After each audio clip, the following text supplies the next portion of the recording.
So ayan, kahit bumabagyo, tuloy-tuloy ang biyahe. Kailangan din natin sa ating pamilya na meron tayong panggastos, meron tayong kitain, at kailangan din tayo ng mga pasaheros kasi hindi lahat nakabiyahe. Kaya ganito, naiipon yung mga pasahero dito sa Ayala Malls kasi nga kakaunti yung bus.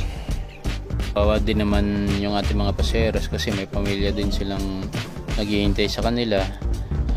Kailangan din nilang makauwi ng maayos. Kailangan nila yung ating serbisyo dahil kailangan din naman natin sila. So ito talaga ang buhay transportasyon. May kasamang pagtitiis, pagod, puyat, kahit masama yung panahon, biyahe para lang makapagbigay serbisyo sa ating mga mananakay. Dahil bilang isang public transport, siya na rin tayong public service.